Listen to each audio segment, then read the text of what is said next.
শুভ সকাল বন্ধুরা, আমার নতুন ব্লগে তোমাদেরকে স্বাগত জানাচ্ছি। আশা করবো তোমরা সবাই খুব ভালো আছো, আমরাও ভালোই আছি। এখন সকাল 7:30 বাজে, ব্লগটা শুরু করলাম। আজকে একটু সকাল সকাল ঘুম থেকে উঠতে হয়েছে, কারণ শিলিগুড়িতে যাব। নিউটিয়াতে গিয়ে আজকে অনেক কিছু টেস্ট করাতে হবে, তাই তাড়াহুড়ো করে রান্না করছি। ভাত বসানো হয়ে গেছে, আর এদিকে স্কুবি রান্না হয়ে গেছে, ওর খাবারটা করে দিয়ে যাচ্ছে, কারণ ববি অত কিছু পারে না। ভাতও বেরিয়ে দিয়ে যাবো, আর এখন একটু রুটি করবো ওদের দুই ভাইয়ের জন্য। আজকে মামুনি আসবে না, তো আমার সমস্ত কাজ হয়ে গেছে, ওদের ঘরে দিয়ে দিই খাবারটা। বনিকেও ডাকছি, বনি উঠতে পারছে না ঘুম থেকে। মুষলধারে বৃষ্টি হচ্ছে, একটু পরে রওনা দিতে হবে। আর স্কুবিকে দেখো, এখন এই বোতলটা ওর খেলনা হয়েছে, এই বোতলটা নিয়ে সারা বাড়ি ঘুরে বেড়ায়, এভাবেই খেলে। শুভ সকাল বন্ধুরা, আমার নতুন ব্লগে তোমাদেরকে স্বাগত জানাচ্ছি। সকাল থেকে অনেক কাজ করলাম, সব কিছু কমপ্লিট করে এখন আমি রেডি হয়ে নিয়েছি, যাচ্ছি নেউটিয়াতে। অনেক টেস্ট হবে আজকে। কালকে তো সুগার টেস্ট করো, সুগারের রিপোর্ট একদম ঠিক আছে, নর্মাল। আমার এখনও সুগার হয়নি আর কি, এটাই আর কি ভাগ্যটা ভালো। দুজন বসে দীর্ঘদিন সুগার নিয়ে ভুগলো, তো আমার এখনও হয়নি। তো আজকে যাচ্ছি শিলিগুড়িতে, আর ববি থাকবে বাড়িতে। এখন তো স্কুলই আছে, সমস্ত কিছু ঠিকঠাক করে খাবার বেরিয়ে নিয়ে ঢাকা দিয়ে যাচ্ছি। আর জলখাবারও করে দিলাম ওদেরকে। ববিকে ডাকছি, ববি এখনও ঘুম থেকে উঠতে পারছে না। ঠিক আছে, উঠবে না। ববি ওঠ, এই যে 9:20 বাজে, 9:25 হয়ে গেল। হ্যাঁ, রাহুল আসছে তো। ওঠ ওঠ। এই যে আমার সব কিছু নেওয়া হয়েছে এই ব্যাগে, প্রেসক্রিপশন রিপোর্ট সব নেওয়া হয়েছে। সবাই একসাথে গেলে ভালো লাগে, কিন্তু স্কুবির জন্য ববি বাড়িতে থাকবে। ভাত রান্না করে গেলাম, স্কুবির এই যে ভাত বেড়ে গেলাম। ববি তো পারবে না দিতে, কতটুকু দিতে হবে, ও শুধু পিকুকেই দিতে পারে। সব কিছু টেস্ট করার পর 7 দিনের মধ্যে অপারেশন করে ডাক্তার, তো এটাই বললো। তা এর মধ্যে হয়তো অপারেশন হবে। 18ই মে আমি ডাক্তার দেখাই আর কি, নাদিম প্রাইভেটকে দেখাই। আর হয়তো 18 তারিখ কি 19-20 এর মধ্যেই হয়তো ডেট দিবে। তো যাই দেখি, সব কিছু টেস্ট করে নিই। একটু ভয় ভয়ও করে, আর অপারেশনের ব্যাপারটা একটু ভয়েরই। আর কলকাতায় গিয়ে করলাম না, কারণ এখানে নিউটিয়াতে ভালোই হয় ট্রিটমেন্ট। আমি এখন রেডি হচ্ছে, বনিকেও অনেকক্ষণ থেকে ডাকলাম, অনেকটাই দেরি হয়ে যাচ্ছে আজকে যেতে। আমরা তো 8:40 থেকে রওনা দিই, আজকে এখন বাজে 9:25। তো যেতে যেতে প্রায় 11টা বাজবে। এই যে ববি ঘুম থেকে উঠলো।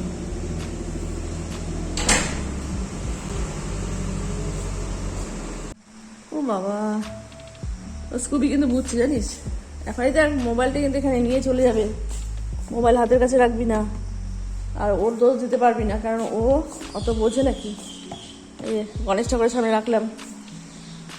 ববি দাদা এখন ঘুম থেকে উঠলো, তুমি আজকে ববিদার সাথে থাকবা। আমার সব কাজ কমপ্লিট। 9:35 বাজে। আচ্ছা, কত দেরি হয়ে গেল দেখলি। আমার খুবই সোনা শুয়ে আছে, একটু চিৎকার করে। থাকো তুমি, রেডি? চল আমি যাই তাহলে। হ্যাঁ, আচ্ছা, ঘরের চাবি কি নিয়ে যাবো? এই ঘরের চাবি নিয়ে যাবো নাকি? চ তাড়াতাড়ি দে ববি, তাড়াতাড়ি দে।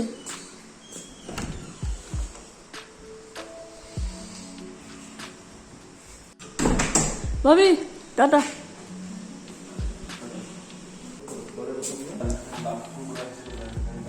টাটা। এই যে একটা ঢোকা, ঘরে ঢোকা ববি, ও চলে আসবে নিচে। ও আমার সোনাটা, যাও ঘরে যাও।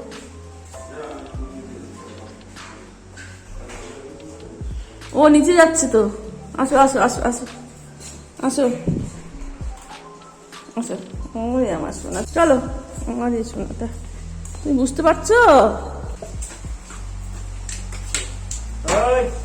দাদাভাই আসবে।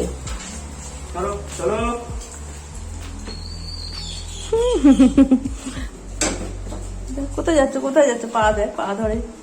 ও আমার সোনা, থাকো, ববি দাদা থাকবে তোমার সাথে। সোনা মুখটা দেখাও, সোনা মুখটা কই দেখি। উড়ি বাবা, বড় করা যাবে তো?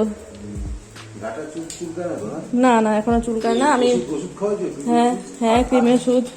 কোথায় গেল? ওর নাম স্কুবি। আসো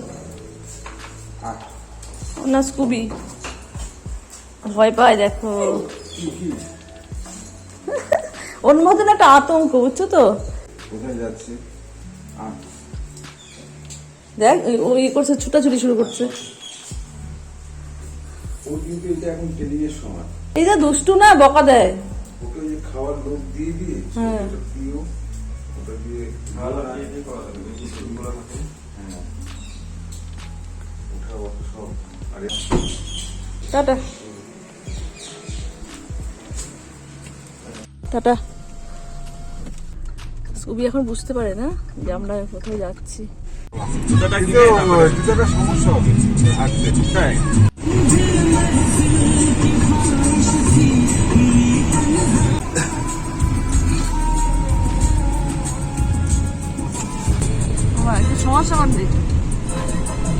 তো নিউডিয়াতে পৌঁছে গেছি। আজকে সব কিছু তোমার সাথে শেয়ার করলাম না, মাঝখানে চা খাওয়া হয়েছে। আর এখন দেখি কত সময় লাগে এইসব টেস্ট করতে। যেখানে আমি বসে আছি বনি বিল করছে। 2:31 বাজে এখন, সমস্ত কিছু টেস্ট হয়ে গেল। রিপোর্ট তো কালকে দেবে বলছে, কিন্তু আমরা আসবো পরশু দিন।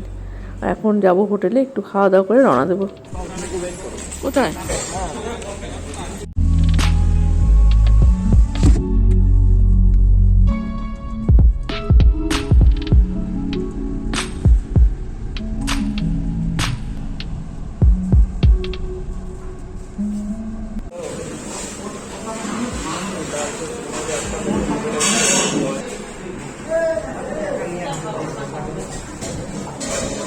জল তুলছো তো?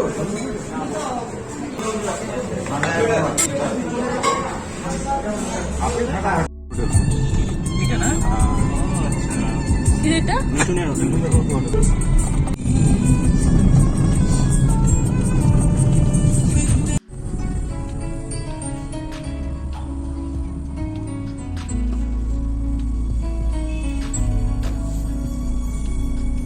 পৌঁছে গেছি জলপাইগুড়িতে। আর এই মসজিদটা হচ্ছে কালু সাহেবের মসজিদ, বাড়ির খুব কাছেই। তো এখনই বাড়িতে ঢুকবো, এই আমার পাড়াতেই যাচ্ছি। মনটা খুব একটা ভালো নেই, ডাক্তার ইকো করার সময় যেটা বললো ওটা শুনে মনটা খুব খারাপ হয়ে গেছে। ও শোনা, ও শোনা, আচ্ছা আচ্ছা আচ্ছা, তুমি একা একা বসে আছো? ও আমার শোনা, ও শোনা, দাঁড়াবো, দাঁড়াও দাঁড়াও দাঁড়াও, হ্যাঁ হ্যাঁ হ্যাঁ দাঁড়াও। শুভ সন্ধ্যা বন্ধুরা, এখন বাজে 8:05। আমি স্বর্ণকারের দোকান থেকে ঘুরে আসলাম। কালকে কিছু জিনিস নিয়ে যাই স্বর্ণকারের দোকানে। তো ওকে বলি যে আমি দুটো জিনিস বানাবো। কী বানাবো সেটা তোমাদের পরে বলবো। বয়বাণীদের জন্মদিন, সামনেই জন্মদিন। আমি এর মধ্যে আমার অপারেশনও। আজকে তো শিলিগুড়িতে গেলাম, মনটাই খারাপ হয়ে গেছে। আবার ইকো করে নিয়ে বলছে যে আপনার হার্টটা বড় হয়ে গেছে, আপনার হার্টবিট অনেক ফাস্ট, আপনি বোঝেন না, আপনার কি হাই প্রেশার আছে। আমি আজ অবধি কোনো প্রেশারের ওষুধ খাইনি। আমি না, আমি তো সেরকম কোনো ওষুধ খাই না, এই গ্যাস অম্বলের ওষুধই খাই বেশি। এখন তো আমি নানি পারভেজকে দেখিয়ে নিয়ে যেগুলো উনি প্রেসক্রাইব করে ওগুলোই খাচ্ছি। তো মনটা আবার খারাপ হয়ে গেল। আমি ভাবছি নর্মালি হবে। কালকে সুগার রিপোর্ট তো ভালোই আসছে। তবে কিন্তু ইচ্ছা ছিল আমার, কিন্তু হয়ে উঠছিল না। দুজনের জন্য দুটো জিনিস বানাতে দিলাম। আর দুটো না, 4টা জিনিস, 5টা জিনিস বানাতে দিলাম। টুসু পুতুলের জন্য বানাতে দিলাম, মানে 2 ভাইয়ের জন্মদিন, আর টুসু পুতুলকেও দেবো। আমি যখন ওদেরকে কিছু দিই ভালো জিনিস, 3জনকেই দিই। এমনি তো টাকা দিয়ে দিই, যা মনে হয় কিনে নেয়, কিন্তু এবার আমি নিজে কিছু বানিয়ে দেবো ওদেরকে। ঘরে অনেক রূপা ছিল, কিছু সোনার জিনিস ছিল পুরনো, ওগুলোকে কালকে দিয়ে আসছি। আমরা তো জানোই ভাঙলে একটু মানে লসই হয়, যতক্ষণ গড়ানো থাকে মনে হয় অনেক সোনা, আবার খাতগুলো বের হয়। মানে 2 ভাইয়ের জন্য 5টা জিনিস বানাতে দিলাম, আর টুসু পুতুলের জন্য একটা আংটি বানাতে দিলাম। এই ছিল। তো গেলাম আর আসলাম, যেহেতু যে একা রেখে গেছি এদেরকে, ভয় লাগে। আমাদের একবার ডগি আনা হয়েছিল, তো ওদের বাড়িতে একটা ডগিকে একজনের বাড়িতে দেয়, তো ওকে এমন জায়গায় রাখতো যেখানে নাকি ভয় পায় ভাম দেখে। তারপর ওর মির্গি রোগ হয়ে যায়। তারপর থেকে ও কেমন একটু হয়ে যায়, মির্গি রোগ ঠিক না, নার্ভি রোগ হয়ে যায়। তারপর ওকে আবার ওই বাড়িতে দিয়ে আসে। আমি যাদেরকে নিয়ে আসছিলাম ডট নেপি, ওদেরই ভাই বোন ছিল। ও থেকে আমি জানি যে রাখতে হয় না, ওরা ভয় পায়। বাচ্চা যতই ডগই হোক ওরা ভয় পেয়ে যায়, ভয় পেয়ে গেলে ওদের কিছু একটা রোগ হয়ে যায়। তাই জন্য আমি তাঁতগুলো সব ভুল করে জানলাটা খুলে রেখে গেছি, যে এই পাশে জানলাটা খোলা। আমি যখন রাস্তাতে যাচ্ছি তখন দেখি জানলাটা খোলা, আমার তো ভয় লাগছে। আমি তাড়াতাড়ি করে গেলাম, 15 মিনিটের মধ্যে চলে আসলাম। গেলাম শিলিগুড়িতে, গিয়ে অনেক কিছু টেস্ট হলো, 5 রকম ব্লাড টেস্ট হবে, লিভারের, তারপর HIV, কিডনি, তারপরে গ্রুপ, এসব হবে টেস্ট। এক্সরে হলো, আর ইকো হলো, আর ECG হলো, এই কটা। তারপর আবার পরশুদিন আবার রিপোর্ট নিয়ে ডাক্তার দেখাবো, দেখি ডাক্তার কি বলে। তো হার্টটা আবার বলছে যে আপনার হার্টটা বড়, মানে যেটা শুনে না আমার মনটা খুব খারাপ হয়ে গেছে। এমনিতেই হঠাৎ করে এই সিস্টের কথা শুনে মনটা মানে খুবই খারাপ ছিল। আস্তে আস্তে নিজেকে ঠিকঠাক করলাম, মানে অপারেশন করা তো অত সহজ না। তা একটু মনটাকে অনেক দিন থেকে শান্ত করে নিয়ে তখন এখন আমি ভাবলাম যে না যাই এবার। কিন্তু আজকে গিয়ে আবার এটা শুনলাম, মানে এতটা মানে খারাপ লাগছে না শুনে এইসব। কি হয়তো আমার কিছু একটা হয়েছে, যখন মানে কোনো একটা চিন্তা ভাবনা মাথার মধ্যে আসে তখন হয়তো এটা হয়েছে। আমি কাঁদতে পারি না, বিজন বোস মারা যাওয়ার সময় আমি কাঁদতে পারিনি, আমি কাঁদতেই পারি না, অনেক রেয়ার আমি কাঁদি। হয়তো ওর জন্যই ভিতরে ভিতরে একটা কিছু হয়ে গেছে, তার জন্য হয়তো এটা হয়েছে। মানে ভিতরে কিছু একটা অশান্তি থাকলে এসব হয়, আমার যা মনে হয়। তো এখন এটার ব্যবস্থা নিতে হবে। এখন অপারেশন হবে কিনা জানি না, মানে সব কিছু নিয়ে একটা না কেমন গন্ডগোল মনে হচ্ছে আমার। তো যাই পরশুদিন দেখি কি বলে ডাক্তার, তারপরে আবার টুসু পুতুলো আসবে। আর এগুলো না জানাতেও ভালো লাগে না, আমি নিজে শুনে তো অবাক হয়ে গেছি। আমাকে বলছে আপনি কি প্রেশারের ওষুধ খান, আপনার হার্টবিট এত ফাস্ট, আপনি জানেন না? বলছি না, আমার তো কোনোদিনও হাই প্রেশার। তো ওই সেই গেলাম হাসপাতালে, 2 দিনই হয়েছে যা হয়েছে, তারপরে তো প্রেশার মাপাচ্ছি নর্মাল। জানি না কেন এরকম হলো, মানে হঠাৎ করে না, মানে কেমন জানি হয়ে যাচ্ছে সব কিছু মনে হয়। তো যাই হোক, সবই ঠিক হয়ে যাবে, একটু সময় লাগবে একটু। এখন অপারেশনটা হবে কিনা এটাই একটু তোমার সাথে শেয়ার করি মাঝে মাঝে। আর সবসময় আমি সামনে আসি না, কারণ সকালের দিকটা আমি এতটাই পরিশ্রম করি এর জন্য। এখন মানে এই ঘরটাকে ভালো মতো পরিষ্কার করতে হয়, আর ঘুম থেকে উঠে নিয়ে প্রথমে এই কাজ করি, তারপরে আমি আমার একটু জল মুড়ি খাই, আর তারপর আর ইচ্ছা করে না। তারপর রান্নার ঘরে অনেক কাজ থাকে, কারণ মাথায় চুল টুল এলোঝেলো থাকে, তারপর এত ঘাম হয়, এত গরম, আর নাইটি পরে থাকি বেশিরভাগ সময়, তাই জন্য আর কি সামনে আসতে ইচ্ছা করে না। তো যাই হোক, আশা করবো তোমাদের আমার ব্লগ ভালো লাগে। যে সমস্ত বন্ধুরা আমার চ্যানেলটা সাবস্ক্রাইব করে দিয়েছো তোমাদেরকে অনেক অনেক ধন্যবাদ জানাচ্ছি, আর নতুন বন্ধুদেরকে ওয়েলকাম জানাচ্ছি আমার চ্যানেলে। দেখো আমার ব্লগ, যদি ভালো লাগে তো চ্যানেলটা সাবস্ক্রাইব করে দিও। তো চলো আজকে এ পর্যন্তই, দেখা হচ্ছে নতুন ব্লগে। সারাদিনের টুকিটাকি সব কিছু এই ব্লগে রাখা আছে। তা আশা করবো আজকে তোমাদেরও ভালো লাগলো এই ব্লগটা। তো চলো আজকে এই পর্যন্তই, ভালো থেকো সবাই, সাবধানে থেকো, দেখা হচ্ছে নতুন ব্লগে। Good night.